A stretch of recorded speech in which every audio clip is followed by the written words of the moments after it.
আজকের এই হাততালিটা বাংলাদেশ টিমের জন্য। হ্যাঁ, বাংলাদেশ টিমের জন্য এই কারণে, তার থেকেও আগে একটা কথা বলি, ঈদ মোবারক। আমার মুসলিম ভাই বন্ধুরা যারা আছো এবং বয়স্ক যারা আছো তাদের জন্য কিন্তু ঈদ মোবারক রইল। হয়তো ভিডিওটা অনেকটাই লেটে আমি পোস্ট করছি কারণ কিছু কাজের জন্য, ঠিক আছে। তো বাংলাদেশ কিন্তু সুপার 8-এ চলে গেল, নেপালকে আজকে হারিয়ে কনফার্ম করে নিল সুপার 8-এ এবং ইন্ডিয়া গ্রুপে চলে এলো বাংলাদেশ। এইবারে দেখা বাংলাদেশ যে আজকের যে ম্যাচটা খেলেছে, ম্যাচটা নিয়ে অনেকেই সন্তুষ্ট ছিল না। যখন বাংলাদেশ 106 রানে অল আউট হয়ে যায় অনেকেই সন্তুষ্ট ছিল না, আমিও ছিলাম না।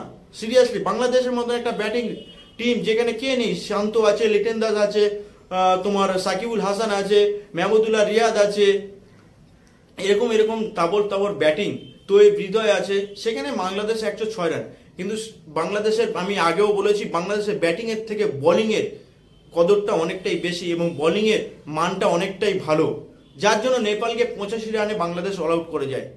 ছোট সাকিব যে 4 ওভার বল করে মাত্র 7 রান দিয়ে 4টে উইকেট নিয়ে নেয়। মুস্তাফিজুর রহমান যে লাস্টের 2 ওভার যা বল করেছে, একটা মেডেন উইকেট, অসাধারণ বোলিং। সব সাকিবুল হাসান এই ম্যাচে উইকেট পায়। একদম পারফেক্ট টিম, পারফেক্ট জায়গা থেকে একটা কামব্যাক করে এসে সুপার 8-এ চলে এসছে। সুপার 8-এ আসার জন্য বাংলাদেশকে অসংখ্য অসংখ্য ধন্যবাদ। যারা যারা চ্যানেলে এসছো নতুন, চ্যানেলটাকে অবশ্যই সাবস্ক্রাইব করে রাখবে এবং ভিডিওটা যদি ভালো লাগে অবশ্যই ভিডিওটাকে লাইক করে দেবে। এই বাংলাদেশের সফরটা একটুখানি আমি বিশ্লেষণ করি তোমাদের ছোট করে। যখন বাংলাদেশ টি-20 বিশ্বকাপ 2024 খেলতে আসে ইউএসএর সাথে কিন্তু একটা সিরিজ খেলার কথা। এই সিরিজে কিন্তু বাংলাদেশ পরাজিত হয় 2-1-এ। পরাজিত হওয়ার পরে বাংলাদেশকে অনেকে আমরা ক্রিটিসাইজ করেছিলাম, এই টিম জঘন্য টিম, কি পারফরমেন্স করবে বাংলাদেশ, আবার 2024 বিশ্বকাপে খারাপ পারফরমেন্স করে সুপার 8-এ যেতে পারবে না, বাংলাদেশ তার আগে গ্রুপ থেকে বেরিয়ে চলে যাবে। কিন্তু সেই টিম কিন্তু প্রমাণ করে দিল যে তারা সুপার 8-এ যাওয়ার যোগ্য। এই কারণে এমন এমন টিমকে হারিয়েছে যেটা ভাবা যায় না। শ্রীলঙ্কাকে হারিয়েছে, যার জন্য শ্রীলঙ্কাও নিজে বিদায় হয়ে বাড়ি চলে গেছে।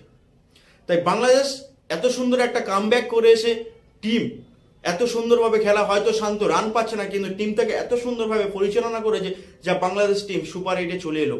সুপার 8-এ ইন্ডিয়া গ্রুপে আছে, অস্ট্রেলিয়া আছে, ইন্ডিয়া আছে, আফগানিস্তান আছে আর বাংলাদেশ আছে। এইখান থেকে কিন্তু বাংলাদেশের সফরটা আর একটু কঠিন হতে চলেছে।